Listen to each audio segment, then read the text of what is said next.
All right, guys, let's talk about snow mold. We've had a long winter with a lot more snow than normal, so we are dealing with snow mold much more than we have in the past. So let's answer some questions, stick to the basics. So first of all, what is snow mold? Snow mold is basically round circles. They range from 3 inches to up to 15 inches. They're basically just a fungus because the lawn has been covered with snow. It's matted down. It didn't breathe. There's not enough oxygen or sunlight going to these areas, so it's just creating these circles. Now, if you're looking at your lawn, you might not just see a bunch of circles because they do tend to overlap. So you might see one big area of these circles, but it's going to look like this matted down stuff.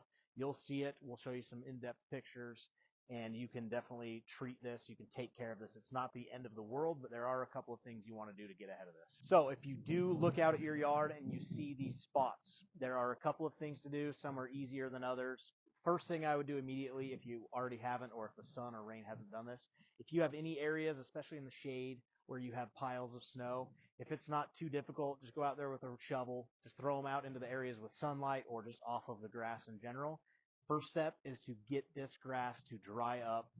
You need it to get some oxygen, to get sunlight, just dry up. All this moisture and lack of oxygen is causing this problem. So get the snow off the lawn is step one. Step two, look at these areas. If they are not insanely wet, go ahead and grab a leaf rake, and you're going to want to rake these areas out. The goal is some of this dead matter, this dead material, it's just done. Rake it out, get the blades of grass standing up.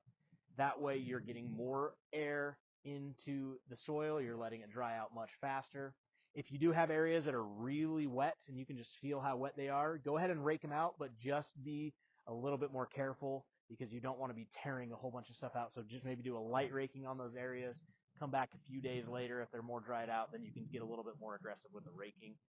Typically, if you have small areas and it's not terrible, just doing a light raking, getting the snow off the grass, that's going to cause, that's all you need to do to get this fixed. It's going to self-repair itself. Now, if you have a pretty severe problem, there's a couple of other steps you're going to want to do. If you're in the winter still, you have a melt off and you see that these spots are here, I would definitely go grab a fungicide and apply a fungicide to the lawn. That way, if we have more snow, this problem is not going to continue to spread. The goal is to stop it from getting worse. If that, keep in mind, this is in the middle of winter. So if we have more storms in the future, go ahead and put this fungicide down. That's going to stop it from getting worse. So go ahead and get out here this March, rake these areas out. You're going to want to see how the lawn responds. Some good things to do after you've raked this out is apply a fertilizer to the area. Most of us have Kentucky bluegrass, and the Kentucky bluegrass just spreads sideways. The roots will spread sideways underground. It self-repairs itself. But if you have a thick layer and you're not letting oxygen get down or sunlight, this new grass can't pop up through. It's pretty much smothering it out. So loosen up the area, get a lot more airflow, sunlight into these areas, and it should self-repair itself.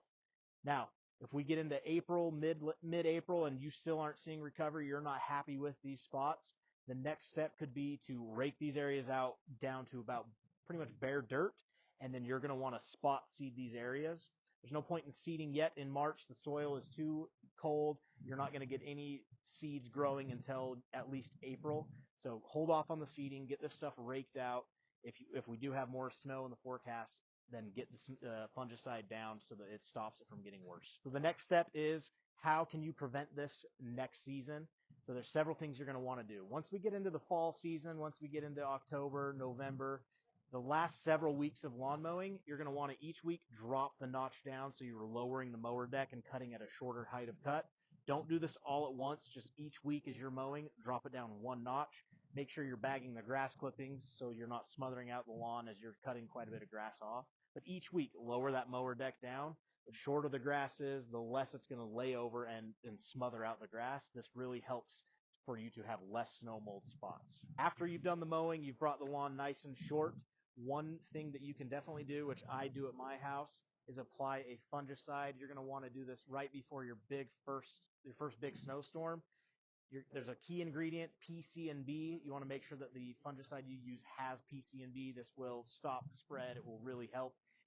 If we have a terrible winter, you might still see some spots, but it's definitely going to be better if you put this fungicide down. As you're shoveling snow, if you have the option to throw it one way or the other, try to avoid piling snow on the grass, especially in the areas where you have full shade and not as much sunlight, because the snow is just going to sit there way longer than it should.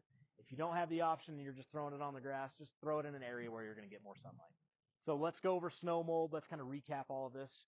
Yes, snow mold is a problem, but no, it's not the end of the world. If you take these steps, your lawn should self-recover itself. If not, go ahead and do the spot seeding in April. But like I said, it's not the end of the world. If you have any other questions, let us know. We'd love to help. We also are going to be filming and creating tip videos every single month and putting them on our website. So go ahead and check out the site. We'd love to help you out, educate you, just help you have a better yard.